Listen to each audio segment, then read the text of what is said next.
everyone. Welcome again to the third podcast session of Knowing Jeshua. So today we've got someone else here that we've invited, and I'm first going to have her introduce herself. So Nancy, if you want to just introduce yourself so we can go into the topics. Yep, sure. Hi, I'm Nancy Buckley. I'm an intuitive mind coach, and I run a centre called the Art and Living Space, where we bring people together. It's a holistic centre where we have speakers, and we're creating a community. So it's very new, but very exciting, an opportunity for people to find out all about different health modalities in order to be well. Wellness is my thing. Yeah, you've been wanting to do that for a long time. And it's finally I can't even say that word.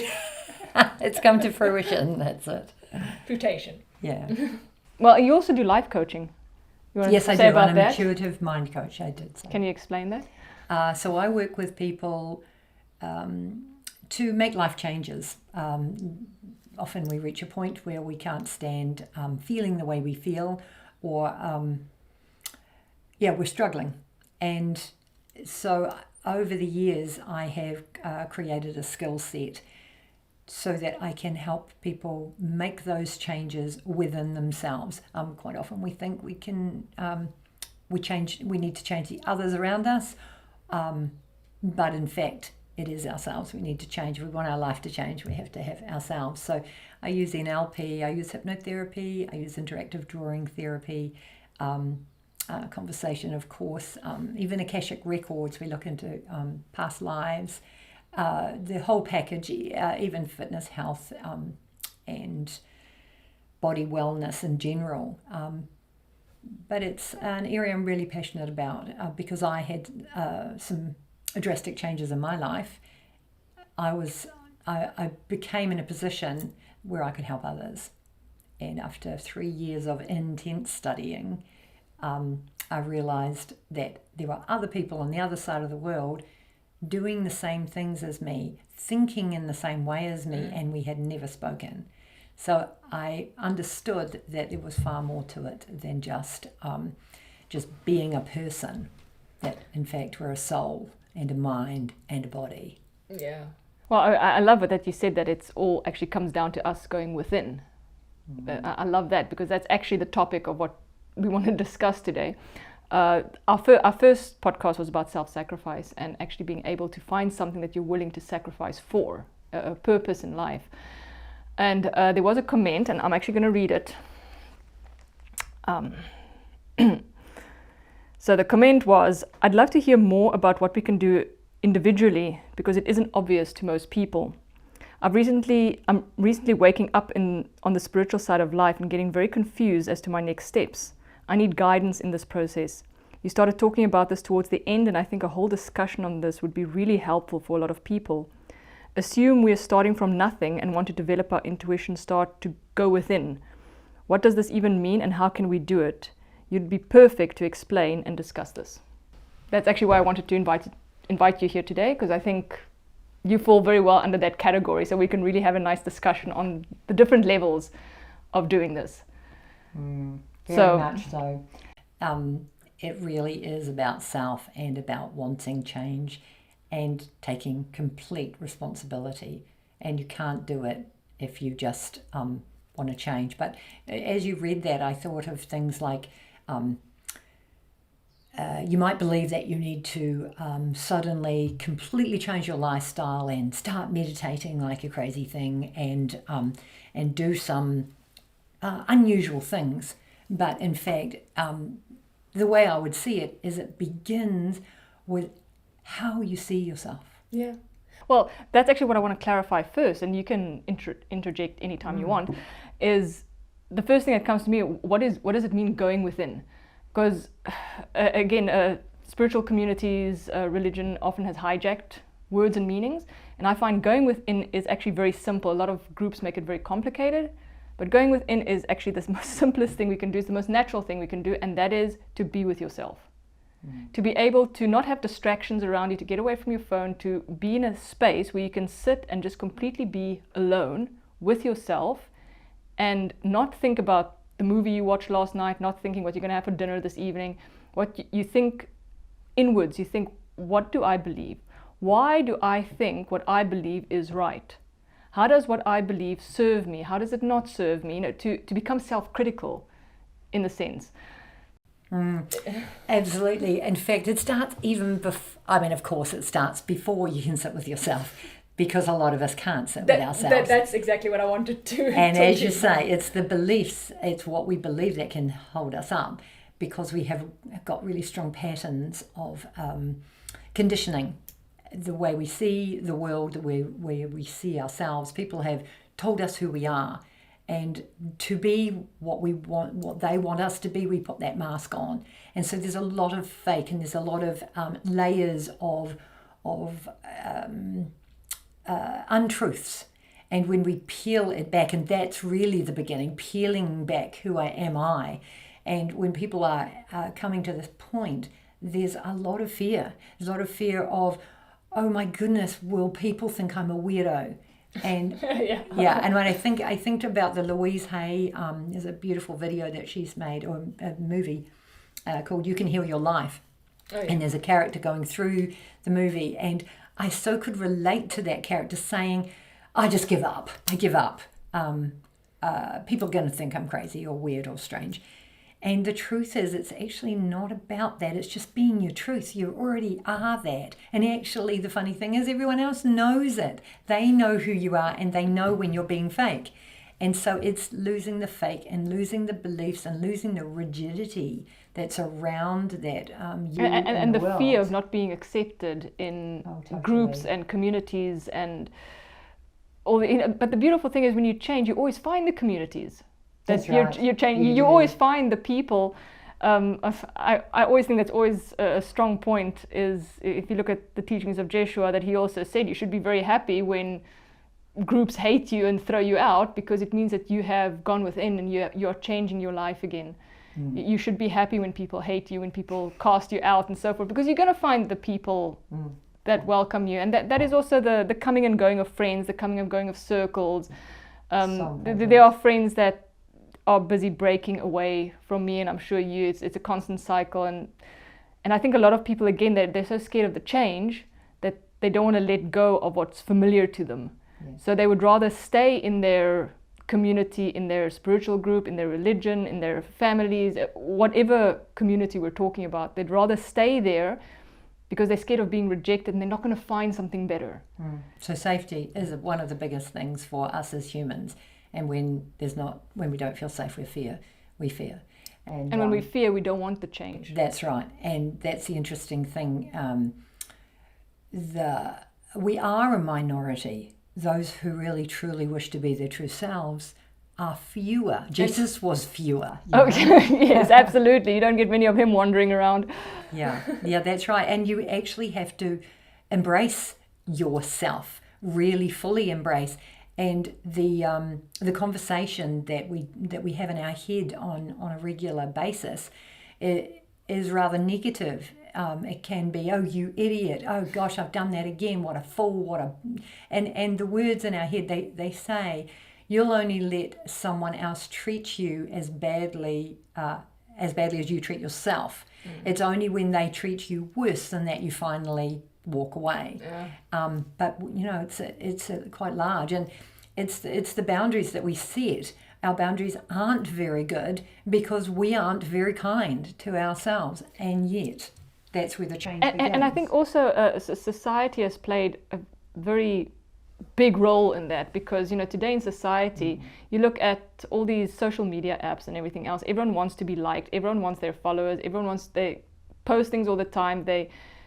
There's constantly this image that you have to create. You have to maintain your image the whole time, and that also keeps you stuck in this place of how can I say, security, which is actually so unhealthy for you mentally, physically. Everything plays. If you're mentally unwell, your body will be unwell, vice versa. Well, that's wearing the mask, isn't it? When you wear a mask, when you act in a fake way, there's a pressure on you, there's a stress on you, so your body isn't going to be well. It's almost like we can't be in our body at that time, and that's why we can't sit with ourselves. Yeah. So when we recognize how we're behaving and recognize where we're going wrong, we can then allow ourselves to be more of our truth. And that might be a bit different. It's like embracing all the negative parts of ourselves that we reject. It's actually saying we're not just good. We're not just positive. We're positive and negative. We're in a world of duality after all, aren't we? Yeah, that's actually very true. You know, we all think that we're the perfect example of what humanity should be like. Every person has that image of themselves. And we're not self-critical. We don't want to be self-critical. You know, no one likes to be criticized. And it's so much easier to be self-critical than it is to have other people criticize you. So I always encourage that. You know, I think to myself, I'm so happy that I grew up with the desert. You know, the desert was such a wonderful place to just go out, sit, and because there's no distractions out there. And people can do it at home, but I would really say more they should go out into nature. They should be out. Take your phone away. I've deleted so many social media apps from my phone. I just don't want them because it sucks you into a world that isn't healthy for you. Well, that's the thing. You have to be that false self in that world. And no matter how hard we try, when we're thinking about it, we can't help but try to be the same as everyone else. And it's actually our difference that makes us special, and our difference that keeps us connected to our inner self and the part of us that's the best part. It's almost like the way I see it is there's a great big jigsaw of the universe, and we're all part of that when we're true to ourselves, when we really are being who we uniquely are. But in the world, we're distracted and we want to be accepted and liked, and so we step out of that, and it's a bit like in the jigsaw we were safe, and the weather went by us. When we step out, the weather hits us and the energies hit us, and we're struggling to manage, but we need to interact in the world, and no one wants to be lonely. When you speak about going in the desert, it's actually being alone, not lonely. Yes, it's being alone. And actually, lonely is when you're not happy with yourself. That's what loneliness is. I also believe that's what boredom is when you're not happy with yourself. Yeah. You can't maintain a relationship with yourself. That's why you'd rather be with outer external things to distract you from yourself the whole time. And that's actually always the thing that I say, how you have to start is to learn to be alone, to learn to love your own company, to love the person that you are. Rather than rejecting, and this is where I was speaking of before, that half of you that you reject, the half of you that you can't have, the selfish part. I mean, society teaches us you mustn't be selfish, you mustn't be mean, you mustn't be lazy, you mustn't be this, that, the other thing. And when you realize that you are both... it's human nature to be all of that. Yeah, you are wonderful and you are terrible. You are helpful and you are lazy. You are selfless and you are selfish, because you have to be. And when you have those differences, you have a part of you you don't want to have. And actually inviting it all in is that very beginning. And in nature, it makes it easier. Yeah. It makes it easier to be you because everything else is accepting. It's only yourself. It's when we're with other people that aren't accepting that we are like mirroring. Yeah. That we're not accepting. It's the thing you do kind of thing. It's the fashionable thing. The trees don't care what you do. The animals, right. The insects, if you're sitting there, they don't care the personality that you are. And that's why nature makes it so much easier. It does, and if you see, everyone can agree that when you go out into nature, it just brings a peace to you. The moment you go into nature, you hike for half an hour, you suddenly feel all your problems are much smaller than what you make them. The moment you come back to society and the rat race, but that's the other thing. We are in a society that you have to pay your bills, you have to work, you've got families. There are these demands of life, and I think was it with you that I was talking about this not long ago, that the big excuse that we hear through and through is, I don't have the time. Mm-hmm. And I can't believe that. If I see how much time people spend on social media, I cannot believe they don't have 20 minutes in the day to be alone. It's about priorities though, isn't it? It's about priorities. And I think that's when we were discussing self-sacrifice in the first podcast, was to find something that is worth going through that. Because that's the first step. You can't say, oh, I'm going to self-sacrifice for what? You have to find what you want to self-sacrifice for. So to be alone with yourself and to discover who you actually are and to accept everything that you are, I mean, it's such a wonderful feeling. It is, but it's interesting that the opposite to that is high stimulation, excitement, and adrenaline. And that's what the world offers. And the within is a very different, it's fabulous if you give it a chance. But mostly we're so impatient that, as you say, we don't have time. Don't have time to wait till I feel good inwardly. So they give up. The quick fix. Yes. The quick fix. And out there into the loud, the and the thing is, colorful lights. all the external excitement, the lights, the adrenaline, what you say, all the external things are temporary. Of course they are. And the thing is, the more you go for the external things to give you a satisfaction, the more you get numbed to it, meaning you keep going for something bigger and bigger, and that distracts you more all the time. You keep going for that. It's like if you start with a drug that's very mild, you tend to need more and go higher dose because it just doesn't give you the kick anymore. And the internal joy, that ecstasy, that spiritual ecstasy that you gain is it's not temporary, it's permanent. If you tap into that, everything on the outside becomes this kindergarten, little toys for little kids that doesn't resonate with you anymore. And I just find if people just get a taste of that, then it's easy to give things up. Right now it's difficult for people to give things up. It's self-sacrifice is very difficult for people because they haven't had a taste of something better. When you have a taste of something better, it's much easier to give things up. And that's always the problem, is to start off, people struggle with that. Because if you start every morning to sit alone with a meditation, you are not going to feel much different the first few times you do it. You're not going to feel that. So most people say, oh, this is not working, and they go to their phones and do whatever they want to do. Because it takes practice. It doesn't come overnight. If you even take Jeshua, it didn't come overnight. It came decades of, dedication to want to get there. They do say in those days there was years and years of study and years of development and to get there. And they say time moves much faster now, and there is a much quicker movement. Even then, we're still very impatient. And what I haven't mentioned is that I came across this in the strangest way, and I was given a shortcut to get to this place and able to see how great it was, in order then to help others do it manually, so to speak.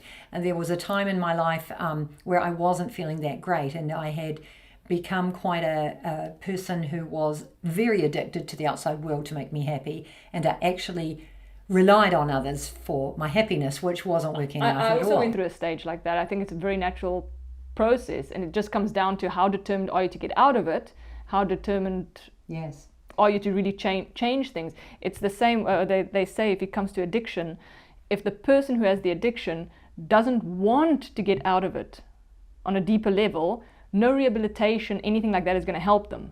They're going to have to want to get better. And the best way to make them want to get better is to give them a taste of something that's better than the addiction. That's right. And the strangest thing for me was that I sunk down to quite low and must have hit the bottom, because as I hit, I remember being in a particular place when I had a sudden realization that I was responsible for my happiness, and there was no one else in the world that could do that for me. And when that did happen, fortunately for me, it was such a blissful feeling that all of a sudden all my fears and concerns and worries, fear being the biggest one, disappeared. And I could suddenly love all those people I was very angry at. I could love, I could forgive, I could be. They don't affect you anymore. Absolutely, it was amazing. And as time's gone on, I think it was probably about a year that I had that quite intense feeling, but as time went on, it grew less and less and less, because of course we straddle both worlds, and we have to live with the stimulation of the worlds, and we do have our patterns. It's even a duality. It is. And what we're going for is what's between the duality, what's right in the middle, right in that spot. That's the perfect sweet spot. Because once you're in the middle of duality, the duality actually doesn't exist anymore. That's right, yes. And that is absolutely the truth. In a duality world, you can live without duality. However, there is stimulation, and we are humans, so we do get distracted. We are humans, and that's always the thing that people have the wrong perception about when it comes to self-realization, enlightenment. They think that it's this perfect person. Yes. And you're not, and Jesus not either. Oh no, Just a regular guy. No, Jeshua, you can see very clearly he had the little tantrums in the temple and lost his patience sometimes, and that is to show that he's human. And honestly, for me, it's a beautiful thing. My teacher said to me once that it's our imperfections that make us beautiful, because it makes you realize that you are still a human being, and those deities are in fact human beings. They're just like us. You know, they've just achieved the sense of non-duality in a heartbeat. They can trigger it much easier than most people. You know, for us to trigger that is quite a process. One little thing goes wrong, then you're in a spiral again. And yes, that's right. And it is about retraining your thinking. Retraining your thinking to not go the old way. Oh, I hate that. Even talking about hating anything. And it's not about being positive. This is an interesting thing. It's about living in a way that works for you and actually supports you. That's the other thing that I've noticed. You know, there's so many people that out there that they're always positive. Everything is good. Everything is light and shiny. And I always feel that is such a fake mask to put on. It is. Because it can't be. I mean, it's not like that. We have we are human, like you said. And life is around us, and there's ups and downs, and life can be nasty. It can be, and it is nasty. And we can be nasty. Yes, and we can be nasty to other people, and other people are nasty to us. And life, just in general, you know, you go to the shop and a car bangs into you from the back. You know, it's these things just happen. So it's not trying to create the perfect life. It's to find peace within a disruptive life. And back to that person's question, it was, where do you start? You start by paying attention. You start by addressing your actions, your behavior, your thinking. I found that worked very well for me when I get upset or angry, is not to react on it, not to immediately go into a defense and argue with a person, but to say, why am I feeling like this? Okay, the person said this to me. I know it's not true. If I defend and fight back, is it going to change their opinion? Probably not. So is it worth for me to get worked up and angry about it? You know, so it helps to self-analyze. I just found it works that way so well. It's funny how you say it's true or not true. And you know what I've realized? I've realized the truth is in the beholder. In the beholder. Yeah, the person. Well, when I say it's true, it's for me. Yeah, exactly. It works for me. And there's truth for me, and there's truth for you, and sometimes there's truth for both. And the truth for both is the one that's usually the that middle spot, that sweet spot. Non-duality. Yeah, non-duality. Whereas we can all see things differently. Our perspectives are I think different. the truth is actually the end result, which is peace. Everyone wants a sense of peace, and that is what everyone is aiming for. That is the reason religions exist. That is the reason philosophy exists. Moral values exist, is we all want a state of peace. But we're humans who all have a different perspective. So this is where the wars begin and the trouble starts. My sense of peace is better than your sense of peace. Exactly. Yes, which can be quite a challenge for us humans. But when we let go on a constant, I mean, think of people who've been brought up with some awful things happening to them, and they resist. They're angry because something happened to them, and it wasn't fair that it happened to them. And when we can, it's not about forgetting or it being right. It's about forgiving and setting yourself free. And that too, it's almost like allowing this form, this physical form, to be completely acceptable, but also completely almost transparent. Not that you can't see it, but that it just allows everything through and there is no resistance. I mean, our resistance is another way that keeps us out of being peaceful and out of being in that state. You can't meditate well if you're in resistance to anything. No. When it comes to going within, like we were talking right in the beginning, to sit alone, you said not everyone can do that. No, not everyone can do it, because there are certain things that we can take the very basic outer material things that you do need, and obviously that's shelter, food and water. You need the basic for that's a big part for of your it. body. You must have that. If you don't have that, that should be first priority all the way around, is to have shelter, have food, have water. After that, then you can start focusing, because your physical body has to be in a healthy functioning state before you can start working on the mental and spiritual aspects of yourself. So you make a good point there. That's really the beginning. That is absolutely the beginning. Once you have that, then you can start exploring. But attached to those things are stresses, many stresses. Like if you can't pay your rent and you won't have a place to live. And well, that's what I meant. We live in life. We have bills, we've got the jobs, we've got all these things running. But there comes my argument again. Everyone has the time. If you're dedicated, you can make the time for it. Delete some social media apps, and instead of sitting on your social media for 10 minutes in the day, I'm sure people sit for much longer, but sit by yourself for a bit. And find that purpose that drives you, because we're all different and we're all here for a reason. We're all here to gain something, and even the most miserable people have had a time where they've felt excited by something. And it's sometimes about going back and searching for that, re-exploring your childhood. What did make me excited? Because it's not about going out into the world and doing that thing so much as understanding how your human part is driven in order to bring the vibration up in your human self, in order for you to relax. It's kind of crazy, really. To relax, because that's actually a very good word to use, because when we are in the strives of life with our job and everything else, that's a big thing, is that we always live in this anxiety. Can I pay my rent? Oh my gosh, can I afford this month? What can I do? How can I make this easier? And I mean, I've been there. Everyone has been there. I can't think of anyone that hasn't been there at some point in their life.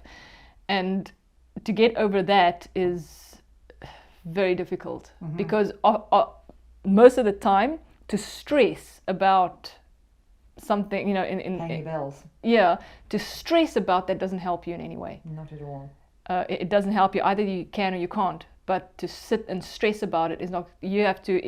If you can't, you have to find a way to be able to do it. If you can, then there's nothing to stress about. So. Yes, that's the self-critical we come to again, is to look at yourself and say, why am I nervous? Actually, the last few days, I'm not going to go into the details, I have these anxiety attacks. I actually felt my heart, like in the middle of the night, I would wake up, my heart was thumping in my chest. And it took me a lot of inner work to figure out because sometimes you don't even know what it is consciously. And it took me a few days. It was only yesterday evening when I was lying in bed that I snapped, when I suddenly realized that's what it is. And the moment I realized that, obviously there's this release, now I know what it is. I mean, it's still there, but now I know I can work on it. So that is, again, sitting alone, self-analyzing your thoughts, just to be able to pick up where the problem is. Because once you pick up the problem, then you can deal with it. Yeah, when you're in that position of feeling very, very anxious, the way I see it is there's a part of you that's popped out, and I call it the mind part, because it's the part that's thinking, the part that's got the fear coming on, and that pops out. And I like to describe it as you imagine a rubber band from your real self, your body self. Then this part of you is stretching out like a rubber band, and that is worrying about something. And then there's another part of you that's also worrying about something, and another part also worrying about something. And before long, you're struggling to feel okay, because all these parts of you are outside you. And stretching. Exactly, and the stretch and that discomfort. That's a very good way to say it, because that is really how you feel. You feel so stretched out and you can't. Uncomfortable. Yes, very uncomfortable. And also, when you bring it back in, you can be that, and that's where the relief comes in. when you suddenly realize that's what it is, and I realized honestly it was technically from an external source, but the external source is not the reason why I'm stressing. It's the way I reacted to it. Yes. That's the problem. Yes. And because we, in our society, we love to set blame. You did this. You are the problem. You are the cause of this. But at the end of the day, it's the way you react to something that is actually the cause. 3 fingers pointing back are the ones, and this is what I realized. There are 3 fingers on my hand pointing at me and only 1 at you. So I know there's a chance, a very big chance, that it's me. You're the problem. Yes, but what I often notice is that that person may have made you aware of the problem or made you aware of a situation, but had you not done a few things a few steps earlier, or thought a few things a few steps earlier, you may not be in that position at that time. And it's a wild ride. It is. Because by the time we've got there, we're very mad, and if we look carefully, it's often at ourselves for the way we're thinking about something. And that is, you see that if someone feels attacked or threatened, I'm talking verbally now, attacked or threatened, they immediately want to jump into a defense, and they don't stop for a moment to think about this. Because I've seen this already. If you're in an argument with someone and they start throwing insults at you, whether it's true or not, if you sit quietly and just have a small smile on your face, that irritates them more than anything you could ever say. It really is. It's because you are not reacting. If you're not reacting, then suddenly they become defenseless. There's nothing they can say anymore. Their whole strategy is crumbling around them. Well, it is about energy, isn't it? If you can be within your energy without putting out any energy, if you're not responding in an energetic way, then there's nothing to fight with. It's actually very beautiful if you also look in the stories of Jeshua, especially when he was being ridiculed and prosecuted and whatever else. Whenever they were throwing accusations at them, he was always quiet. He never said anything. And I think that irritated them beyond belief, because usually people will immediately react and try and defend themselves.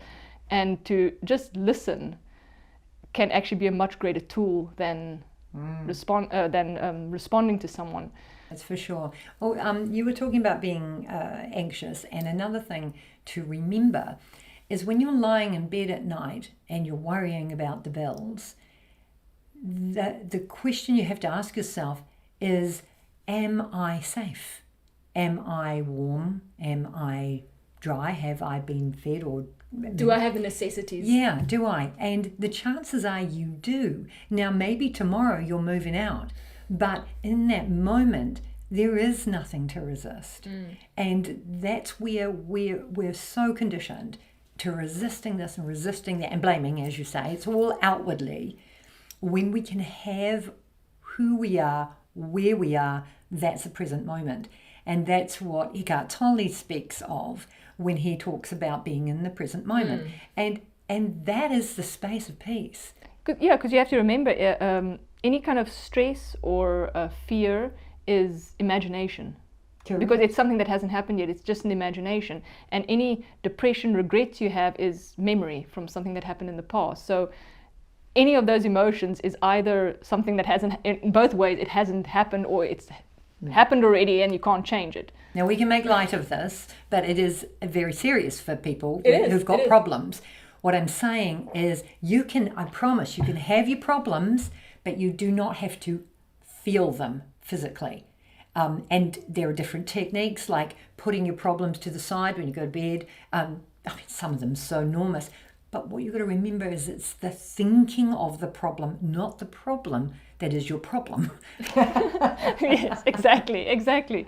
And that was very powerful for me, what Jeshua said. He said to be enlightened is not to always be at peace, but it's to find peace within the chaos. Within the chaos. And only you can do that. No one else can do that. And you can only do that if you've got full self-acceptance for who and what you are. You may not like how you look. And if you can't accept that, you will constantly be in a state of resistance. You may not like how you earn money. You may not like how you talk. There's so many things, or how your body looks. You might have a lump or a bump or overweight or something. But all that matters, not how you look, but how you respond. I think that's also the power of the statement "I am." That Jeshua said when people asked him, who are you, and he answered, "I am." Yes. And I'll actually put a clip at the end of this podcast. I'll put a clip of "I am" that explains that comes actually out of the new book that I'm busy writing, where he explains what that means, "I am," and that you are not being defined by an outer source. Because if you say, "I am happy," outer source. "I am rich," outer source. Everything that you add after that is an outer source. Yes. So to say "I am," it means I've got no definition, because you're in the moment of duality. And all those things are attachments, and this is where the Buddhists come in when they speak of having, there are 8 attachments, and any of those attachments take you out of peace. And I remember hearing a story once of a monk who had become a monk, and he had his life savings in order for him to be a monk for the rest of his life. And he was working in a soup kitchen, and during that time, all his life savings were stolen. But the people working with him didn't know. There was no time that he changed from a man with life savings to a man without life savings. He accepted. And that to me is one of the biggest challenges. I think also because I think a lot of people are scared of going into this complete peace, because they have this misconception that they are going to lose everything. They might lose their house, they might lose, and it's not to say you will. It's just, it won't matter as much to you. You won't be stressed about losing it. It's not that you will lose it, it's just that you're not going to be stressed about losing it the whole time. I think that's what it is. Because today, that's what we stress about. I don't want to lose the house, I don't want to lose this, I don't want to lose my phone, I don't want to. And if you go into a state of peace, if you look at all these masters that they lost things, like you said, this Buddhist monk, people say like, oh my gosh, if I go into the state of peace, then I might lose everything.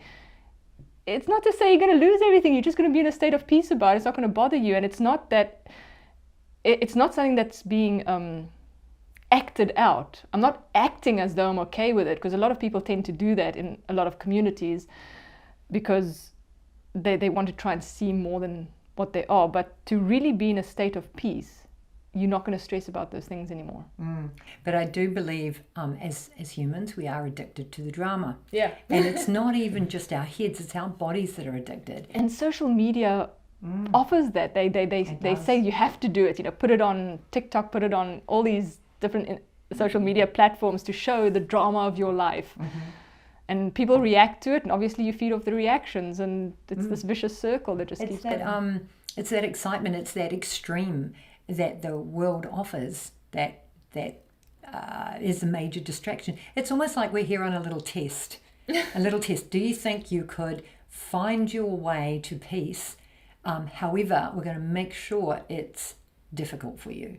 And those who really are determined, like Jesus, or Jeshua, should I say, not Jesus, but Jeshua, as I read his book, your book, about his life, I saw where he made decisions. He chose and he chose and he chose. And his decisions were made for his highest good. They weren't made for his entertainment. And don't get me wrong, his highest good wasn't dull. It was actually far better than any, as you say, lightweight shots of entertainment. It was the gift. It was, it's what we are really here to do, is to find ourselves in that space of peace. I also always think, I tend to say that as well, to find ourselves, but at the same time, I don't think we have to find it at all. We just have to experience it again. Yeah, because it's sure. there. I think it's like we're searching out there for the self that is that, and that's probably why I say that's the problem. Because that sounds like something outside of Yeah. ourselves, and this is where we go wrong. But our conditioning teaches us this right from a very early age. We're conditioned to believe if you're a good girl, you can have this. And if you're a good girl, your life will be good. And if you're a good girl, you'll achieve things. And all of that, it's just such a lot of rubbish. However, it's very strong in us. And it's about untraining, retraining, letting go, forgiving, all that trauma trapped in our bodies, accepting, allowing. Peace. Yeah. Finding a peace. Well, yes, that's for sure. So it's just not an easy fix. However, the great thing I know for certain is it's possible. We have all these wonderful examples throughout history, all these great teachers, and even today there are such beautiful examples out there to show that it is possible, and it's the ultimate goal, and it should be the ultimate goal of everyone to achieve that. And it doesn't mean you change as a person. It doesn't mean that you have to fake anything, that now suddenly I have to love my enemies. No, you can still have a hatred towards them, but you just have a peace and you don't react to it anymore. That's the difference. Yeah, well, I do kind of wonder whether when you have a bit of hatred, you got a bit of resistance. But over time, I think it softens. And you just don't interact with that anymore. You don't interact. You don't react to it anymore. That's it. So that you'll have everything, and it's even, if you think about it, that those emotions we don't want to feel, emotions of sadness and pain and fear, and when we do let it in, somebody was describing it recently as whatever goes on in your life, whatever happens, it does need to go through you, otherwise it sticks. And most people, when they feel those things, they don't want to analyze it. They just want to sort of ignore it, let it go away as quickly as possible, get distracted by things around you instead of sitting with it and actually thinking. Like this anxiety that I had, I really went into it, I really felt it to try and figure out where is this coming from. And that is what people don't want to do because it's scary. It's uncomfortable. It's very uncomfortable. When you do feel it, then an understanding of what it is does come to you. But it doesn't actually matter. The fact is you have felt it. You have been with it because it exists. And you can't deny it. We're human beings. It's going to be there. It doesn't matter what you do or don't do. It is going to be there. It is going to be a part of you.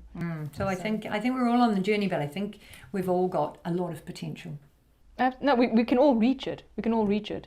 It's just everyone has to go through different things to get there. And I think the key is choosing, making those choices moment. Making the dedication. And being conscious of what you are doing, rather than unconsciously just blundering along through life, reacting. Yeah, reacting, that's the biggest one, is we always react to everything around us, and that we can just stop and analyze what we're feeling and not faking it, because that's what a lot of people do, is they fake it, but to really look at yourself. And that's why I say to be somewhere where you're alone, where you love your own company. Yes, coming back to that nature side of things. Absolutely, nature offers you the opportunity to rest in being. So if people can delete a social app on your phone, and instead of sitting on that social app on your phone a day for 10 minutes, just go outside and sit a bit with yourself. Or take a walk. Yeah, well, we can start closing it up there. So, well, I want to say a thank you to Nancy. Thank you for coming out here. I know how busy you are. You're most welcome. Funny that busy is the word that comes up again. No, we switched to 11 o'clock and then 1 o'clock, 11 o'clock and 1 o'clock. Yes, meetings kept arising, but it is important that people understand that they can do this, They just need to choose to do it. Just to become dedicated to it, to really. Yeah. Well, thank you very much. You're welcome. All right, well, I think we close it there then. I think that was a good going. I'm going to put a little thing at the end now just to explain the meaning of I am, as it is from the book. So I'll put that on. All right, till next time then.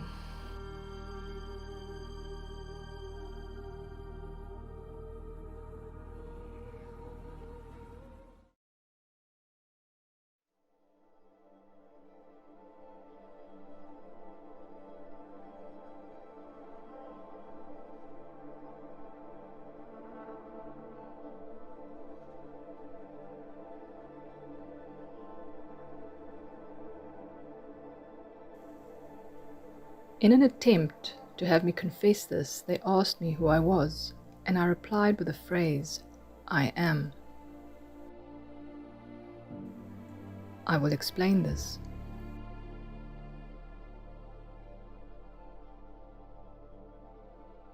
To put anything after those two words defines the individual.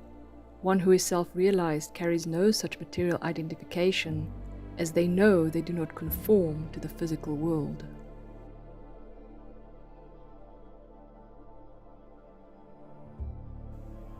A self-realized person understands that they are not the body or the mind, as those are merely tools used by the true person situated within.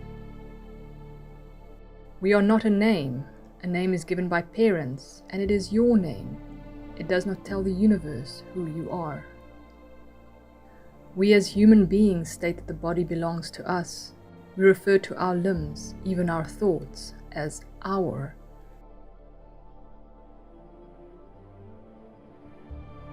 It is not us. So then, who are you? Who is the thinker and doer behind your thoughts and actions?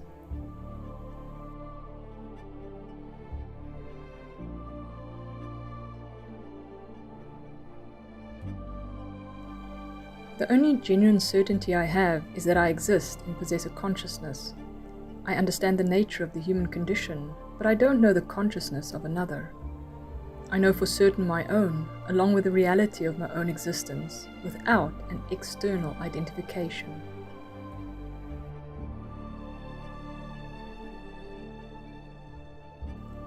I acknowledge the true person within me, who has no identification, and to which all else belongs.